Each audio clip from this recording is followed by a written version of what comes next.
Today's episode of the Cantina is brought to you by Grow Generation. Whether you're at the Death Star or the Senate, they have everything you need to grow right where you are.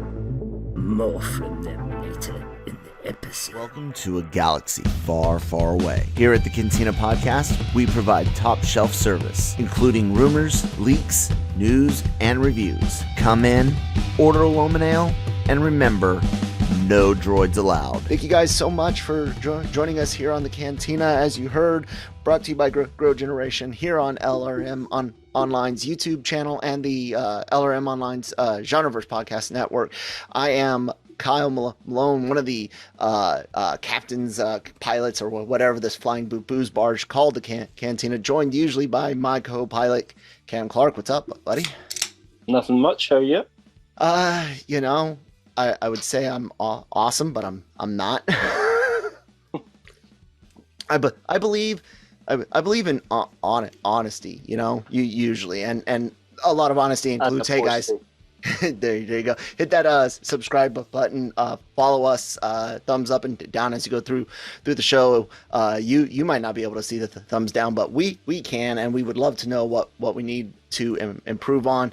And so social media information down below and all that. But the reason why I was going to say honesty is good is because a lot of shit went down the last week, man, like including a lot of unnecessary roughness, if you will, some shit talking, and it all kind of stems back from Friday and the lackluster Disney Plus day.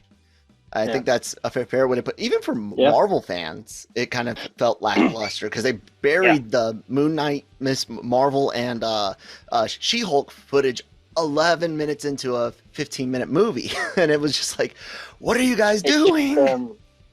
Overall, the day just didn't work for me. What they were trying to do, the way it was done, would all been better as back to just one presentation, maybe just a special that they pre-recorded and ran on Disney Plus, and then later on put it online for everyone else. Just something like that would have, I think, been far more effective than what we got.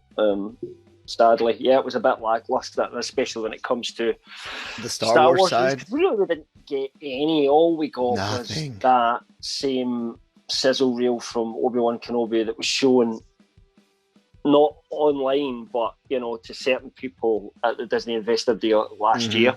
Yeah.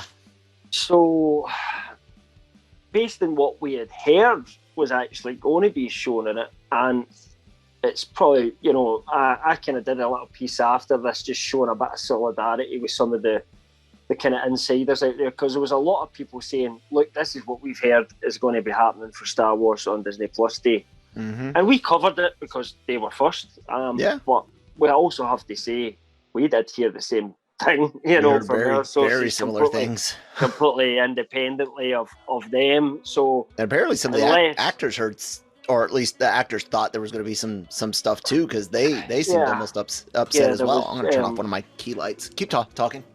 Yeah, I can't remember, there was one actor, one of the actors that's on Obi-Wan Kenobi had said, oh damn, I was hoping for something today. Now that just meant, all I heard there was going to be something online as well, and I was hoping that we would see it. But it's funny that, also when people were going over what might be covered, Rosario Dawson had also liked a couple of things as well. So overall, I don't know what happened, but I think there's a telling piece of evidence in the final sort of title sequence of the Disney Plus Day thing that they did.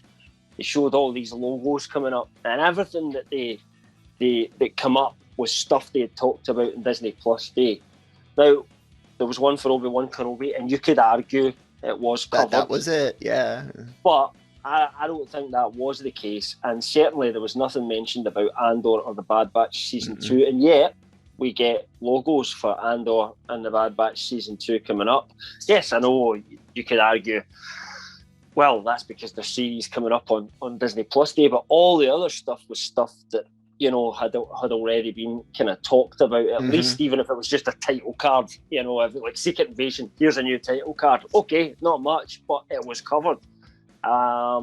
But there was nothing mentioned at all about either Andor or the Bad Batch Season 2, and yet the rumours that everyone had heard was that there would be a teaser for the Bad Batch Season 2, a different sizzle reel for Andor, an actual teaser for Obi-Wan Kenobi, which is, I think, the one everyone was hoping for, and potentially some sort of sizzle reel or BTS thing for something for Mandalorian Season 3. It's just started, so nobody was expecting trailers or anything, of course, but we had heard there was something for it. You know, I was expecting maybe like Pedro Pascal to say, "Hey, hi everyone," from the set, kind of like the Andor sizzle reel, that kind of thing, you know. But some set shots that we know they've done, and we just got nothing, and there was just radio silence about it, completely. And there was a lot of debates online. There was a lot of people that really went hard at some of the insiders, though, you know, like, you guys are liars. Everyone that does, and everyone who claims to be an insider, everyone that claims to, you know, be a leaker, are all just basically full of shit because you got one thing wrong. It just shows a complete ignorance of how the kind of process works. We've said many times before, Kel, that the hardest thing and the stuff we try and stay away from is, when are we going to see a trailer? When are we going to see this or that? Yeah, because it's digital now. They could just not push the button. No, we're not doing it. It doesn't have to be tied to a that morning broadcast. No, we've decided we had a meeting last night. We're going to show this stuff in a different format for Star Wars. You guys go ahead. For all we know, it could have been something like that. I'm not saying that's what happened because we don't know. But that's my guess, is that it was something like that. Why? I don't know. Maybe they realised like the SDS this was a pretty rubbish way to do things and decided to do it a different way later on. You know, some people debated maybe it's for D23, which is this weekend, but today Star Wars goes over the weekend. I was going to say, I brought up Star Wars News Net, which was one of the ones to talk about things that were expected for Disney Plus Day. Sorry guys if you weren't the first, but I do remember you guys talking about it. I think they were the first, and then they took a lot of flack. Some other people come in after that, back them up, and you know, we didn't really get involved, and therefore we didn't get much flack online. But I kind of feel like kind of bad about that because and that's why I say, you know, we also did hear the same thing. So just to show a little bit of solidarity, you know, they're saying you don't get that many sources telling. Different sources telling different people the same thing if there's nothing in it. So you can either believe that everybody who claims to be an insider are just making stuff up, and which is what some people claim. We all just make stuff up. But you know, for the likes of us, I would say to people, look at our overall hit rate. It's pretty good. That's if you're just guessing, then you know that's not too shabby. It doesn't work mathematically. It just it doesn't work. As for the D23, Star Wars Newsnet is saying they don't expect a bunch of announcements or trailers. I mean, that's the thing. So it could drop because you know that's just the way things go. Nobody's hearing about anything dropping at D23. No one so far. So I would say there's therefore no expectations. But you know, at the end of the day, just like what happened there, they could easily just decide to change something on a whim, but I really doubt that. I very much doubt it. We've saw like an itinerary for it all, and there doesn't seem to be anything like that. No, just something on the only should. It says the only Star Wars specific one is world building for Star Wars Galactic Starcruiser, which we might mention something about that later on in the show, but. Anything could happen. Maybe this is you know there, and I'm not 100% certain that it's not a type of Disney going, okay, sure, you guys found all this stuff out.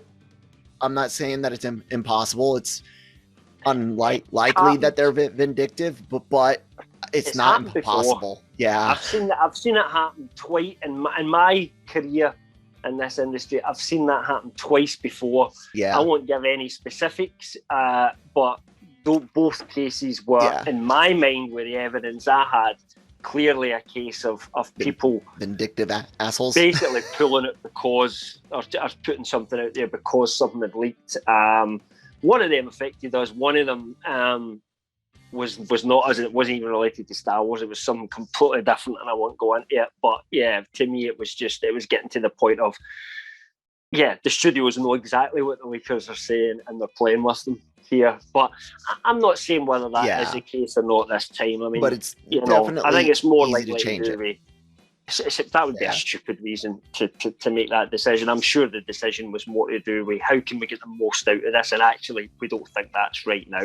Right, but I'll say that they kind of, I think they did a double damage to themselves. Disney did by kind of throwing some of their most reliable free PR groups, Star Wars Newsnet and BSL, but Bespin, us, and throwing them and us under the bus in a way by at least not tempering expectations, announcing things that could be expected, but also they kind of screwed over the fandom too, because the fans are sitting here hungry for info, hungry for images, hungry for people were for excited anything. to see something, and you didn't have to give them much. No, we said before, like, what if you want to send the fans into a meltdown? The sizzle reel was okay, but all you do is you just do a new sizzle reel, add in some new bits, and they must have footage of like Hayden and Ewan meeting each other on set the first day and saying hello to each other again, and that would be. I mean, who knows what they said to each other, but that alone, even the audio just showing them meeting on set, that would have sent the internet into a meltdown, would have got people hyped without even a teaser, and even just like one shot, like Obi-Wan looking up, and then just anything at this point would have just got that hype going even further, and it just left a bad taste in a lot of fans' mouths. And I think that's why a lot of leakers were getting flack. It was like, well, we can't shout at Star Wars, we can't have a go at them, so we're angry. Who do we go at? And they chose to go after people in the leaks community, which I don't think is right, but hey, that's social media for you. It is what it is. The one thing I will say, guys, is like Cam mentioned earlier about hit rates. We're going to go into a topic that Cam and I are not exactly happy about. This goes back to that whole thing I said at the beginning about telling the truth.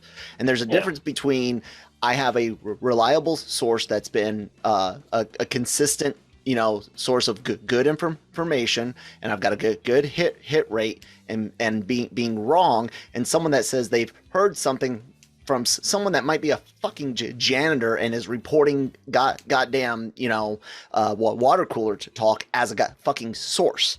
That's a liar, and I'll fucking call out people like Doomcock for fucking selling people what they want to hear in the form of straight up lies. And there's a difference between when you're wrong, and I'll give them. I've even given. There's a lot of outlets out there. Yeah. They just make up stories, and you can spot them a mile away. If you track these things, you can spot it a mile away. And there's a lot of good people out there that don't do that, and you can tell they don't do that, even if they don't have 100% hit rate. Yeah, that's because shit changes. Exactly. But irrespective of someone's hit rate, there are some people who will magnetize themselves towards the news they want to hear, Kel. Exactly. I want and this that's to so happen, sad, so I will go and watch take advantage videos of that tell me that what I want to happen is actually happening. Of course, where you're going is one of those things. But I'll say it one more time. I will give people the benefit of that, including Doomcock. Maybe he does have a janitor that is telling him water coolers speak, but that's not a reliable fucking source. But if I were betting, I'd bet on just straight up lies. I'll give a benefit of the doubt. Innocent until proven guilty. But in my opinion, people like that, Zero, Justin is lost is another one, fucking liars. And I feel a bit bad for those that constantly share their stuff. Other YouTubers that shared their stuff as a source to. You don't have to use LRM or the Cantina. I wish you guys would, or at least keep us in mind. But there's better sources out there. So let's go ahead and bring up the big thing that really upset everyone. You know, Kathleen Kennedy's sticking around, guys. Something that Cam and I upset the apple cart, I would say, because some people are like yay and some people are like no, but it kind of upset the apple cart, I would say. Yeah. So for the last 2 years, especially, but almost three years, we've been hearing Kathleen Kennedy's going to be fired from some of those people that we mentioned earlier, and then lo and behold, months ago, the Bobs came out. We're like, nah, she's where she's at. You and I had been getting the feeling about right after Mando's season 2 was like, we were starting to get things. We were like, she's not going anywhere. You and I started feeling when they did the compartmentalization. That really, I think it was when you and I realized, okay, they're doing this, team building thing. They're compartmentalizing. She's not likely going to go anywhere until she wants to. And you and I talked about that. We didn't say that was happening. And then we reported on what the Bobs had said about her. And you and I were like, it makes sense that she would want to stay on through at least like Indy, Rogue, and Acolyte. Like we were like, she wants to see those. Yeah. Put into motion. And lo and behold, according to excuse me, Puck News via Matthew Bellini, I can't pronounce his name, and then we get that through Collider, Star Wars Newsnet. Collider and Star Wars. So they weren't reporting on each other's stories, they were all reporting what they had heard via separately, all at the same time. Yep. Which was... So, yep. So it looks like in the, time that we've been in lockdown that she's decided to stick on and or not lockdown, but then there's pandemic this last 18 19 months. She's at some point decided to stick around. There's been no official announcements yet, but again, guys, this is a lot. Do you need an official announcement? Our contract was running out at the end of this year. Exactly. The rumors was she was staying on. We'd heard that nothing's changed. Nothing. And nothing has changed. She's just re-upped again at the end of her contract for another 3 years. So, and if you don't trust Collider, I mean, who you got to trust? Right. I know, right. And look, this is not us touting some sort of victory. Oh, haha, we were right. No, because it wasn't. We never called anything. We just saw what was going on and said that. It was just. It's just there. And look, guys, I'm one of those people. I've constantly pointed out, that she has a high turnover rate on projects, and that's a sign of bad leadership. Whether it's them not getting along with her, or her not getting along with them, or people not getting along with the team that she has in place. Regardless, when you have one or two bad eggs out of a team, it's very, very likely that it's those one or two bad eggs. But when you start having 5, 6 plus, directors and projects and things just start, messing around, that is indicative of an issue at the top. And I'm not happy with her. I'm not. I don't think she's a good. I think she's great at getting things done.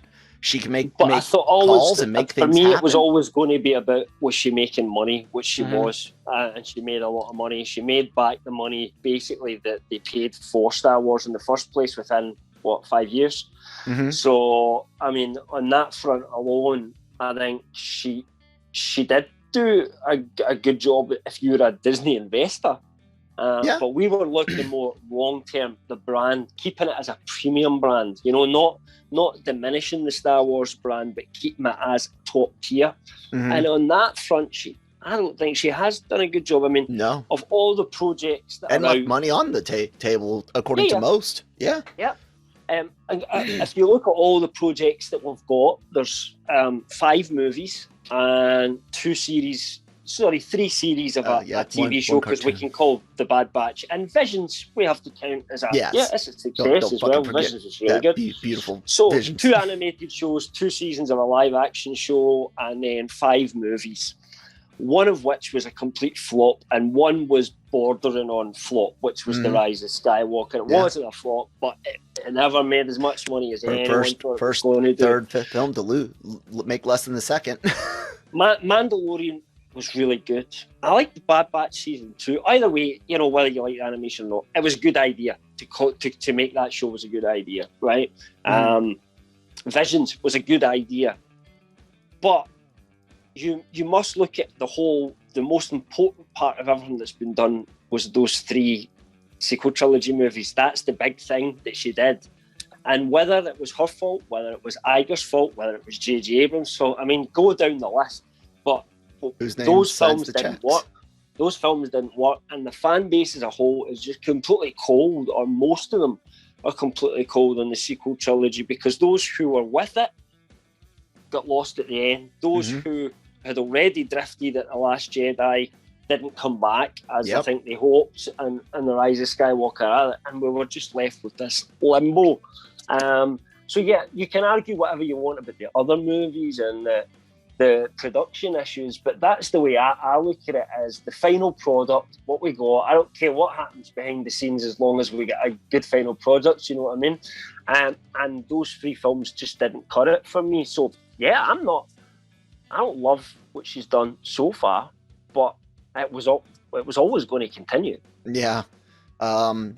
We mentioned how she left money on the table. I've talked about, just throwing the EU out, completely, and then comments like, oh, we don't have any source material. It's like, you guys already used the EU as source material for your sequel trilogy. Don't give me that crap. The Pablo Hidalgo, the canon is whatever it needs to be. All of that it's awful choices, awful marketing, and like I said, she might have been able to organize one of the coolest, evacuations of a Hollywood set during that big storm for Jurassic Park filming. That's good, great. It's great to have someone that has those types of contacts and can do that stuff. But she's just an awful storyteller and a bad picker of storytellers for this for franchise. And when it comes to this 3-year overall. Yeah, just overall, I was saying, because there has been some good stuff as well. Once you get that, especially with the compartmentalization going forward, but you start looking at this future, 3 more years. Well, what are we expecting in those 3 years? Well, Rogue Squadron's been shelved indefinitely. Okay, as far as we know, it's a combination of technology desires and scheduling. However, there are people disputing that, saying there's more to it, including creative differences, which is something you and as far as we know at the moment, it is coming back, but we don't know when or I wouldn't put my mortgage on it. That will happen. You and I both said the technology thing is what we're being told, and we said that to you guys. But you and I also, or at least I brought up the point, hey, maybe, but are we sure? Because you would have already had some tests and ideas. We knew this was going on for a while. There was a script that was that had been written, 6 months of pre-work that Patty had talked about, and then all of a sudden it's like, the text not there. So it was interesting. So my take, not anything official, I wouldn't be surprised to see it either move on without her or not move on at all. Honestly, I would still love to see it. I would be surprised at this point. I don't think I would either, to be honest. I honestly wish it would be. I think that is looking at the record under Kennedy so far as well, and looking at how many projects have kind of fallen by the wayside. We don't know the ins and outs of what happened with Benioff and Wise's sort of Star Wars trilogy they were supposed to film. There's 2 possible things there. Either, Kennedy saw Game of Thrones season 8 and went, what the hell have I done? Because that would be a fair point for it to make. Or, of course, they then signed this huge deal with Netflix. Maybe Netflix came along and they went, actually, we're getting far more money. We thought we wanted that Star Wars money. But now we want this Netflix money. Thanks very much. It could have been either or a combination. I don't know. It's but funny it how never many happened. people thought Star Wars got on their brain and is what caused season 8 of Game of Thrones to be so divisive. What I would say is they were determined to finish it within a certain time period. Everybody offered them more money. The creator, the studio, everybody wanted to go to about 10 seasons, and they wanted to cut it at 8. They were desperate to get it finished, and they've been working on it for all those years, but they also wouldn't let anyone else take it over for them. So they wanted to see it to completion.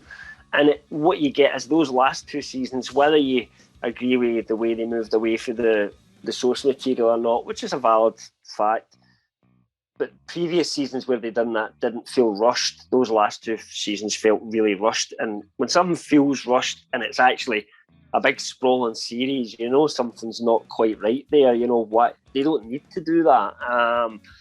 And it really would have benefited from carrying on. So I think for me, they big time hurt their legacy because, I'll never forgive them for the way they it wasn't so much, I wasn't one of those people that hated the way it ended. It was that they didn't take the time to get there properly.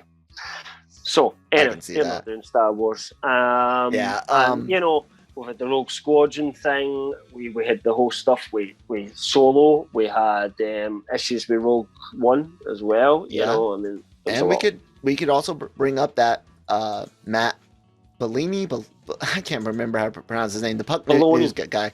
There you go. He also said that Rian Johnson's trilogy is shelved, right?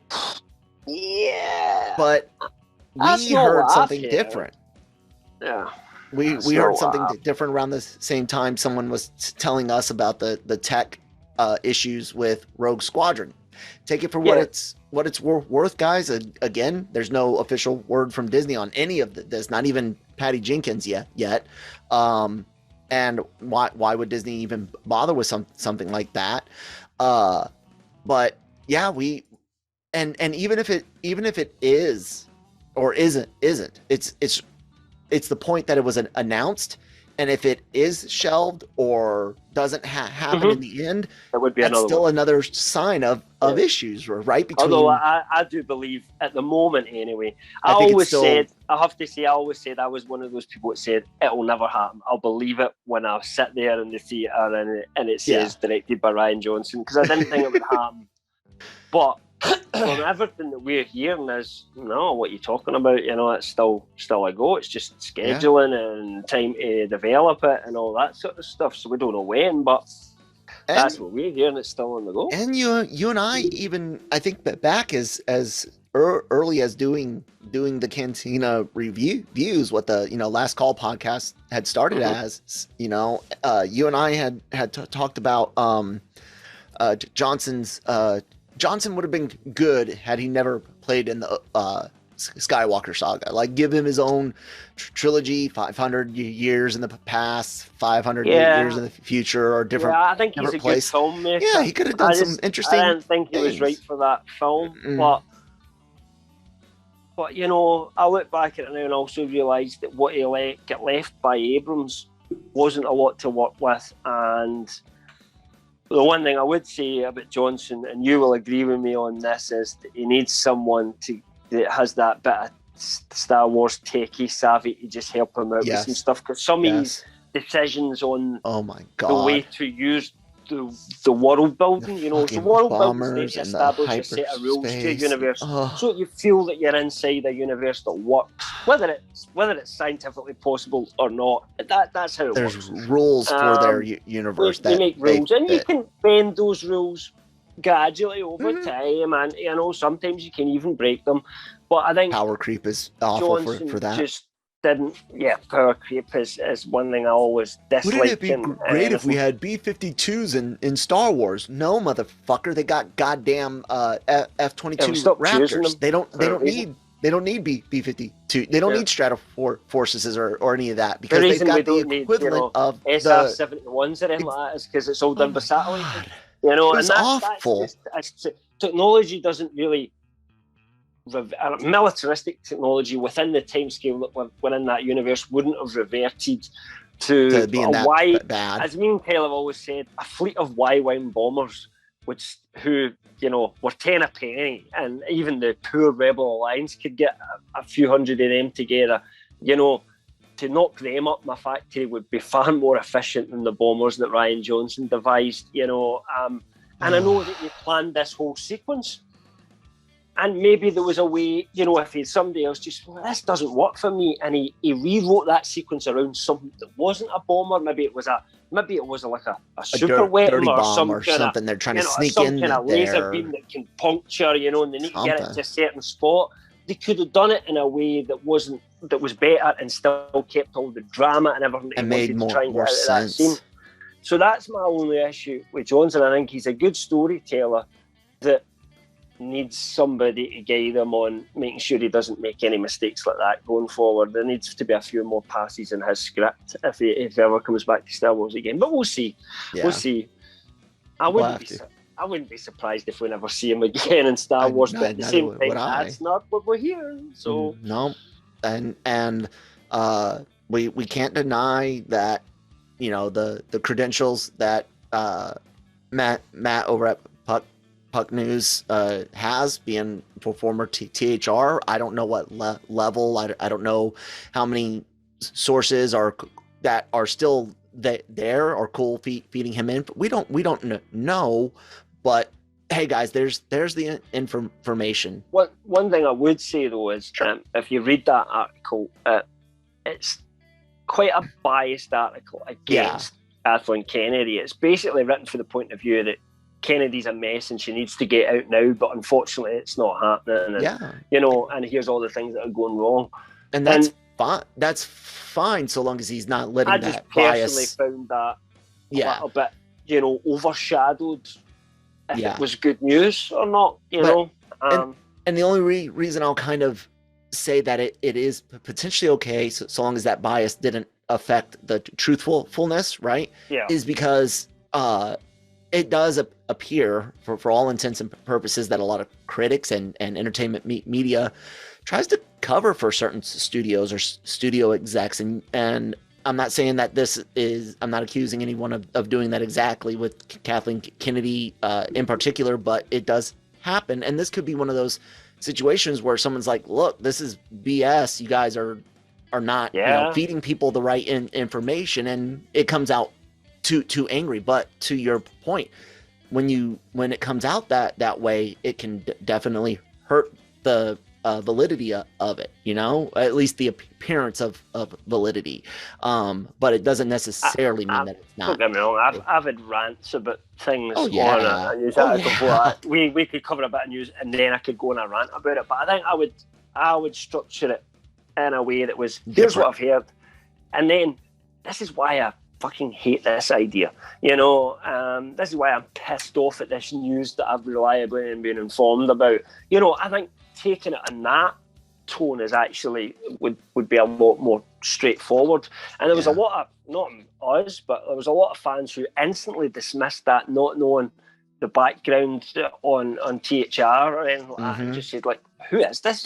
And just immediately dismissed it because of that reason. So, at the end of the day, I guess we'll wait and see what happens in the end. Yeah, that's all we can do. Just like all we can do right now is take a word from our sponsors over at Grow Generation. Take it away, guys. Grow Generation, where the pros go to grow. Grow Generation offers the best deals and discounts on the best grow products on the market. Grow Generation serves customers across the nation and carries a wide inventory of renowned cultivation brands. Go to www.growgeneration.com, where the pros go to grow. All right. Thank you guys so much for sponsoring the episode as usual. Grow Generation. Be sure to check them out. Link in the description box down below. Also, I don't say it often enough, but thank you again to Toby and Jason and My Day at the Races. The music you guys hear in the background, besides our awesome intro outro music, is brought to you by my good friends over there at that band. I used to go to high school with Toby. Awesome guy, man. Toby is one of the most talented musicians I'd ever met in my entire life. And I just used to get so mad. Matt, why are you not a session art? Because we lived 45 minutes from Nashville, Tennessee, right? That's a music scene, not just country. It is a music capital, rock, hip hop, art. I mean, it's massive. Yeah, even I know that. Exactly. And I was like, dude, the guy is just like a savant for string instruments, but bass, guitar, doesn't matter, stand up, double bass. I mean, the dude is insane, and he plays math rock, which is very, very complicated stuff or it can be complicated stuff to do. And I just, dude, go sit in a studio. Someone's going to eventually say, get on this bus and come with us. You know, you might not always play the exact music you want, but you could be doing so much. But he does what he loves. He's in several other bands as well now out in Texas and all that. But check them out in the link down below, and hopefully soon I will have him on as one of our first guests for our musicians and movies segment over on the Daily Cup of Genre. So guys, please do check that out. Filming news. A while ago, last week, so we heard this from. This kind of happened just after we recorded last week's episode of the Cantina. We heard we got. We have access or membership or however it's worded to the Production Weekly. Production Weekly. You subscribe to get the newsletter, and obviously we do because they provide a lot of news. A lot of good news and information. And one of them was a blurb for the Acolyte. And this came out as we were, talking about when it shoot, and there was people hearing things about certain quarters of the year and things like that. And Production Weekly's like, hey, May to November US shoot, and for the Acolyte, and so we reported on that. However, the piece isn't up as of us recording, but we also have some stuff about Ahsoka, Cam. That's supposed to go up in like an hour. Yeah, so basically that was last week's. So Production Weekly comes out on a Thursday. So that was last Thursday's thing that came out. And then this week, there's been some more news that was about Ahsoka. Now, this isn't really surprising, but, they're basically saying that Ahsoka will start shooting in March. Basebin Bulletin have then kind of jumped onto that and said, that's what we're hearing as well, March, but we've also heard it'll shoot through to about sometime in the fall next year. And they've also put an estimated release date on it of kind of summer 2023. I think they're maybe just guessing a little bit at that one at the moment, and thinking, well, if it films there, who knows how Disney might decide to put their schedule together for 2023. So I wouldn't put my money on it yet, but certainly that seems about the earliest we could expect to see it anyway, I would say. And that goes with stuff we've heard as well. So we had heard that obviously Mandalorian is filming at the moment. Next up in the volume studio is Ahsoka. What I'm not sure about is where the Acolyte is going to film. Because, on the Production Weekly thing, it was pointed out to me basically how it all works. If it had been at Pinewood, you would have saw it saying Pinewood, UK, London, with all the details of that shoot. But it was all set up for sort of San Francisco area, etc. So it wasn't. It doesn't look as if it's shooting in Pinewood. But if Ahsoka's shooting from March through to, let's say, October time, something like that, possibly maybe September, then there would be a crossover there, wouldn't there? So maybe they're not using the volume for shooting the Acolyte. I mean, we don't know. It's just a guess, but that would be my guess at the moment, because I think they're going to kind of mix across each other. They're going to actually be filming at the same time, which is fine. And or Obi-Wan Kenobi were shooting at the same time, so this is not uncommon. I think part of what makes the Acolyte so confusing is people are desperately trying to figure out what it is, what it's about. If I'm not mistaken, it's the lead is supposed to be a female character, right?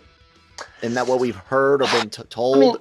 I mean, going by creator Leslie Headland's sort of words and what she was saying, that I'm guessing that's the case, but it's really hard to say for certain, because most of her sort of the comments she had, and it was before she kind of really got into the writer's room on it.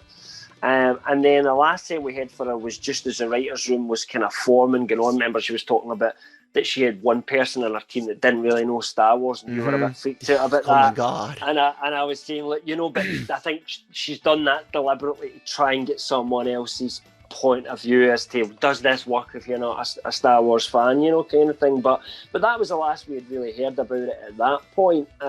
So really, in terms of exact details, it's all guesswork and very vague rumours that it'll be something to do with the dark side. It'll be something that is set somewhere between the High Republic and the Fall of the Republic. The Fall of the Republic basically being the period we got in the movies. The prequel trilogy was really, it was, you know, just at this, you know, the dark side's rising in the galaxy, and basically Palpatine up to what he's up to.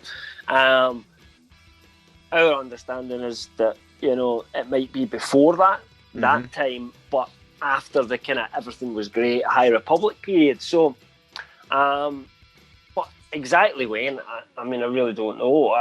It is just vague rumours, and they could be wrong. So, you know, we really just have to wait and see on that. But there certainly was reports that it'll be the earliest thing that they've done in live action up to that point. I think that could change. That could change before that releases, by the way. But yeah, I don't know. You know, sure. the image of the title card, of course, is red with what appears to be a lightsaber slash going through things. And I remember before much was announced, people were like, "Oh, is this going to be Plagueis and Palpatine? Is it going to be?"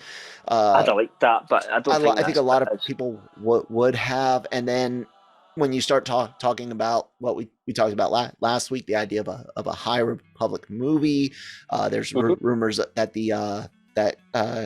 is it French studio that's making a Star Wars game that people are now saying is rumored to be. I forget the studio, Quantum but there's definitely a High Republic thing, and I can't remember. Yeah, sorry, not very great in my game knowledge, but yeah. So they're definitely, for better or worse. And again, guys, I went and looked up numbers for like comic book sales and book sales, and I'm telling you that there's not really that much of a big core High Republic audience. Now the people that are there. Cult. Yeah, they love it, and I'm not taking that away. That the fans that do exist, the few tens of thousands that do actually purchase this stuff regularly, that's just not a whole lot, despite your guys' diehard love of it. There's, you know, cult classic things that I am a diehard fan of that most people don't like as well, and that's why it's not getting remade. That's why it's not getting. It doesn't have a $1 billion studio pumping money into it from other money that's being made from other projects to support one that's not necessarily. And I think some people often forget about that. The fact that Marvel and Star Wars, not just their studios, but their whole apparatus, they can make money on something that appeals to a broader audience, and then throw some of it at something that does appeal to a smaller audience. You and I, and you guys can check out, I even put up a clip of, you know, is the High Republic show or movie dangerous? And that's because could you end up burning, you know, one more bridge of the general Star Wars fandom for this tiny fandom? Maybe guys, check out that clip and let us know what you think. But I think, like I said, I think the fact that we know nothing about character time or anything makes this project one of the most confusing ones out there. I know confusing, but I think hyped and like low-key hype for it. Yeah. And I think it's because people are thinking it's got something to do with the dark side. Mm-hmm. And I think there is an actual desire out there for that to happen. Yes. I have that desire. I want to see something, you know, I want to see bad guys, not sympathetic Sith that we call anti-hero. Make them what I wanted guys. To see The Last Jedi be after what we saw in The Force Awakens was like Snoke says he's going to train Kylo Ren a bit more. I kind of wanted to see that, and they almost got there, but just not quite. You know, I wanted a very dark movie. I think that would have been focused on the dark side and focused on Ben Solo more than anybody else, and you know, and messing with Rey a little bit too. At the same time, I think would have been a really kind of cool way to go, but. You know, hey, so I'm a fan of, you know, let's explore the bad guys a little bit because we love bad guys. And let them be bad guys. Let them be bad guys. Let them be bad guys. So I still love the idea of a I know you're not the biggest fan of it, but a horror movie. I would love to see a Witches of Dathomir horror take. You know, a good hard TV 14 horror, not a CW horror. And show what the dark side can do in a population that doesn't necessarily have a concept of light and dark. It's just that's what it is. You know, the witchcraft is there, and you've got people using the good, using it for good purposes, and people using it for bad purposes. Not to mention, fucking people on Rancor mounts. Like, fuck yeah, why not? But I don't think we'll ever get that, unfortunately. No. Anyways, I guess one last thing we can kind of talk about when it comes to like filming stuff. Something that we reported on after hearing about, and after Chloe Zhao had made some comments, and people were wondering whether or not she would come to film a Star Wars movie, specifically Kevin Feige's. There were who was the original BSL and Jordan Mason? Yeah, You've got so it here BSL and Jordan piece. Mason almost kind of to basically beat each other to get the story out there. So, you know, like Jordan posted saying, look, I was literally writing it up on his Cinelink site when he saw the post coming in from BSL to kind of... So both of them have heard this at exactly almost the same time, or roughly the same time. So this is two completely different sources that have come out and said the same thing to two different people roughly at the same time. Kind of makes you think something was right with that. You wouldn't, I mean, it kind of makes sense, doesn't it? That at least maybe at one point they were in talks. Maybe it was serious talks. Maybe there was even ink on paper that got torn up. I don't know, but it is odd. All the article from, I think it was THR said was, oh, by the way, we've heard Chloe Zhao was maybe directing a Star Wars movie. No, she's not directing Kevin Feige's Star Wars movie or any other Star Wars movie. That's right now. I mean, Chloe Zhao's own comments were, if she was asked to do a Star Wars movie by Kevin Feige, she would say yes. She's that was her very own words. Yep. So I wouldn't say that's completely like it's done. That's it. You know, I just think maybe the gun was jumped slightly as to how far along the process maybe was or something. Maybe she was just one of some people that were being talked to about the possibility of it. I don't know, but we can be assured that movie is progressing. Michael Waldron is writing that script or the story or first pass at the script or whatever for Kevin Feige. So he does need to have a director for that at some point. I guess he maybe doesn't need one quite at this stage, though. Yeah. And I mean, you know, maybe decisions were just changed and they went, no, we're not doing this now. And some that wanted to point to Eternals and its lackluster, alleged lackluster reception. I hate to tell you guys this, but like I said on last week or two weeks ago, and I said on the Daily Cog, that movie went par for course, basically, and still is. It's basically followed the same trajectory as Black Widow and Shang-Chi, just a little bit less, and not by a lot. When you consider things, you know, it's just but people see and hear what they want to. We're big enough to say, I need to go and see that next Marvel film as soon as it comes out in theaters. People were happy to stay at home or wait. And you know, so that's just the way the climate is. Yeah, and I don't think anyone in this industry or even anyone that's on the podcast blog reporting side thinks that Eternals had anything to do with this report of her not getting one after people said that she had gotten it. I don't think it's so, just no. miscommunications, crossed wires, fired too early, like you said, but yeah, it's not the Eternals. You know, it's not that. What I made a point of, and the piece where we covered that she's not doing it, is that doesn't mean you need to get the pitchforks out. And again, it goes back to what we were speaking about at the start of this podcast: is people reacting badly when leakers get something wrong. So yeah, I mean, both BSL, Jordan Mason, come out and said, look guys, fair enough, THR's saying this, we ain't going to go against THR. I'd rather be proved wrong by somebody of their credibility, blah, blah, blah. Sorry, we must have get this one wrong. Let's move along. And that's just sometimes how you have to do it. I mean, I've seen people with great reputations before, and look at the Cosmic Circus, who's Lizzie Hill that worked for Charles Murphy, Murphy's Multiverse. Great record, both of them, for Marvel. And she'd get something about, I think, and James Gunn come out and just directly debunked it. She went, okay, we've picked this one up wrong.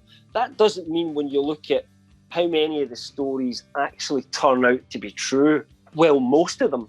That's a good person. That's a good person that you should listen to. But like everything that we say, any rumour, unless it's officially released by the studio, you should take it with a grain of salt, no matter how good that person's record is in the first place. If we produce something, we're not saying Dave Filoni picked up the phone and told us something was going to happen, or Kathleen Kennedy sent us an email. Of course that didn't happen. These are people that are at these are people that are at a much lower level, and they won't always be bang up to date with exactly what's happening. So things change, and they don't hear about it till maybe after somebody else officially comes out with it. So that's just the way it goes. Don't get the pitchforks out, people. If somebody's, as Kel said right at the start, if somebody's consistently putting out bad information, do as you will. I don't care. I won't be following them. I don't listen to them. I don't cover them. That's my choice. We won't cover people at LRM, and I'm not going to go into anybody specifically. But, if people improve their hit rate or they start getting a lot of things right, then I'll sit up and I'll take notice again, honestly. You just have to judge it by, in different outlets get different writers at times as well, and that can, different people with different sources, and that can make a difference as well. At some point we could lose access to the sources that we've got, and that's it. We would just go back to not having that anymore. I hope it doesn't happen, but you just never know when that situation could come into line. So and take everything. I guess what's that? I was just going to say, take everything always with a pinch of salt. But, if somebody's got a good record, if somebody's got a 90% record, that's good. Really a 50% record is good in this industry. It is, that's what too I look shabby. at. But if somebody's like 70 or above, I'm like, they're good. They've got good sources, and I do this for a job, so trust, and so does Kel, so trust us. Yeah, exactly. Okay. Sorry, I just got a message from my doctor about the medications that they still managed to screw up despite me having a prescription in. Sorry, sir, we don't pharmacy. have any of your asshole medication ready. You will remain an asshole for 7 days. I had to take that asshole medication in the form of a Amazing Spider-Man 1 and 2 review on Marvel Multiverse Madness, but or Mayhem. So sorry. But yeah, back to my train of thought. The whole thing about, and it's one of the reasons why LRM and the Cantina don't try to be a leak site. It's like, hey, if we get something, we can verify it as best as we can, and it keeps people's jobs safe. Yeah, we're going to pass the information on, and we're not begrudging people that are into scoops and leaks, because hey, that's part of the business. Hell, guys, the studios give missions to drop certain things at certain levels via certain outlets and whatnot. Not always, but that does happen. That does. But it's not begrudging them, but it is like Cam said. I know we all have a very short attention span, and it's all about the history of now and forget about it later. But guys, do go back and remember all the things that people got right, instead of all the things that people said that made you feel good.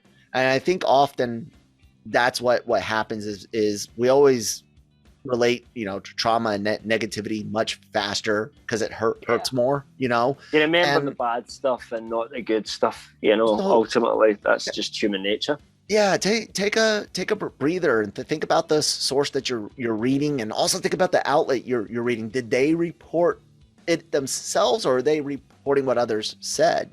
Either way. Any other stories we need to go over, Cam? I mean, no, there's nothing we have to go over, and you could talk about the lightsaber thing if you want. Oh yeah. It doesn't really affect me too much, so I don't think about it too much because I'll probably never visit, But yeah, I'll go ahead and bring up IGN, and I'm not going to go through them too much. I'll just kind of share some of the information that was put out for everyone. But excuse IGN, me, I just need to go and tell my cat to stop being. Go ahead. I'll talk to the. So IGN and GameStop, or what is it called? Yeah, GameSpot. Sorry, Stop is the store. GameSpot. No, I don't want your stuff.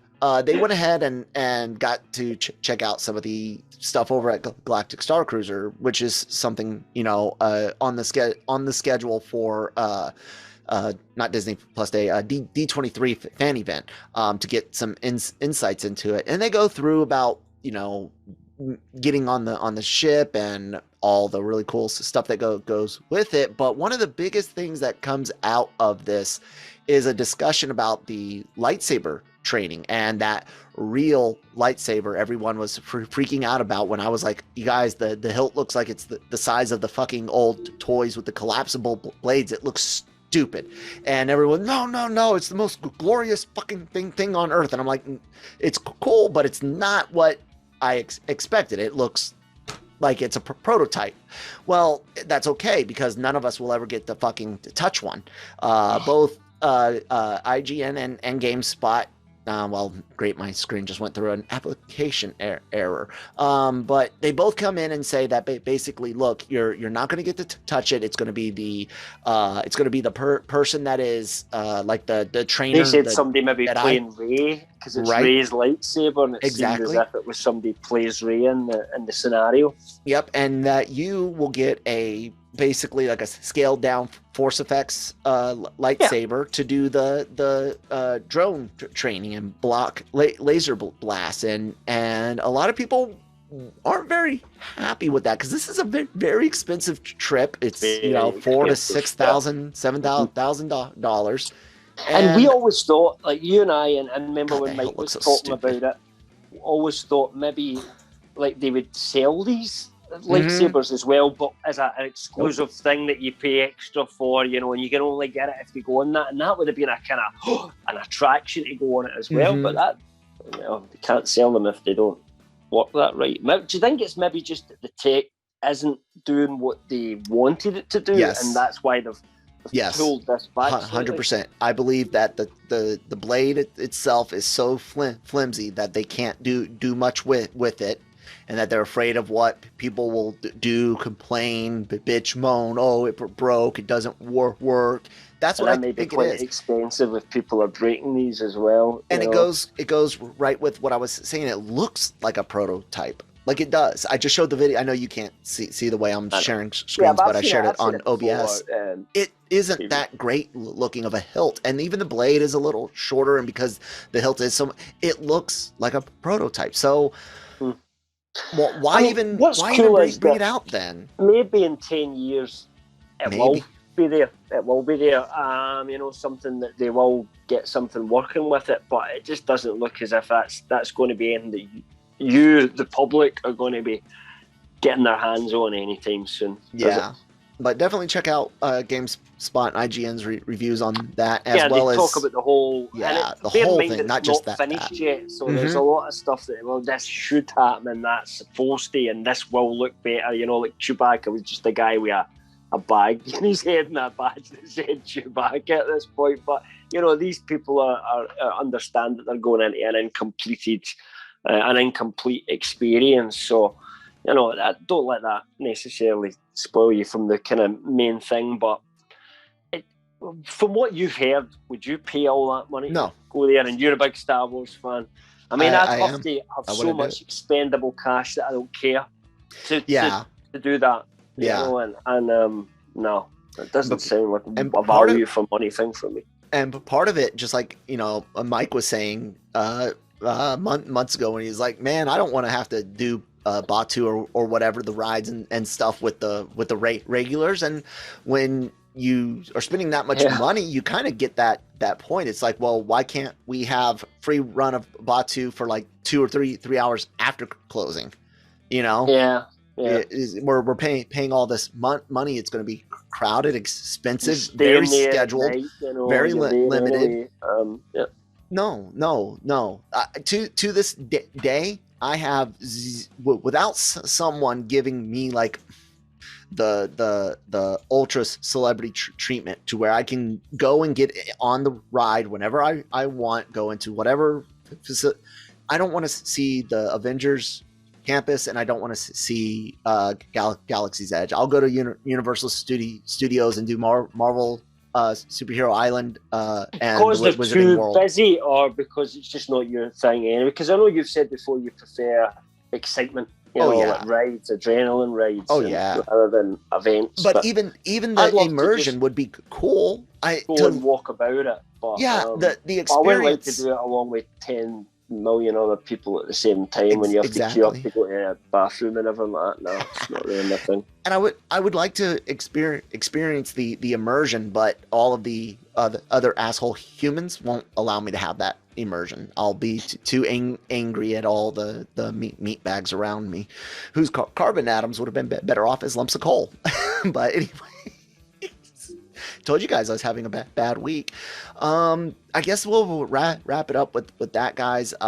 Be sure to check out, I guess I bring up our website, lrmonline.com, genreverse.com. All your entertainment news, needs, and opinions. Lots of great interviews, stories, trailers, clips, all that goes up. Podcast Network, Genreverse Podcast Network. Lots of great shows, Daily Cup of Genre, Breaking Geek, the Cantina, of course, Marvel Multiverse Mayhem, as well as the Animeversal Reviews podcast. And then Cam, we are actually going to be starting a new podcast for a show that just hit technically today, Friday, The Wheel of Time. And Cam will be running that as you've read all the books now, right? You finished it? Yes. Okay. Yeah. So Cam is going to be our guide, as Christine and I have not read a single book, and we're going to actually give our own theories about where we think things are going. Talk about it, Cam.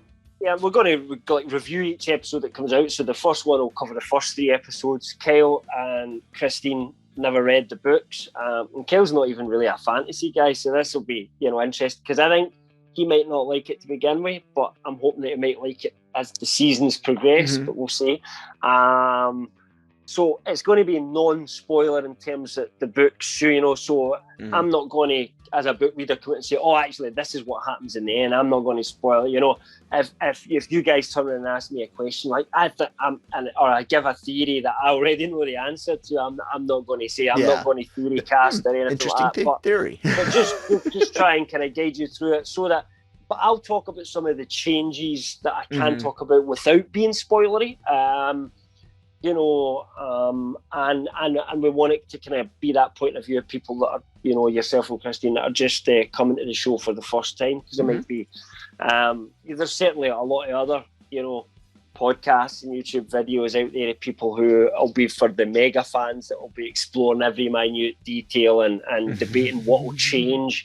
And I think we want to be something that covers the people that are just coming at the show as a show rather than having read the books, but we just that little bit of book knowledge here in case we need it.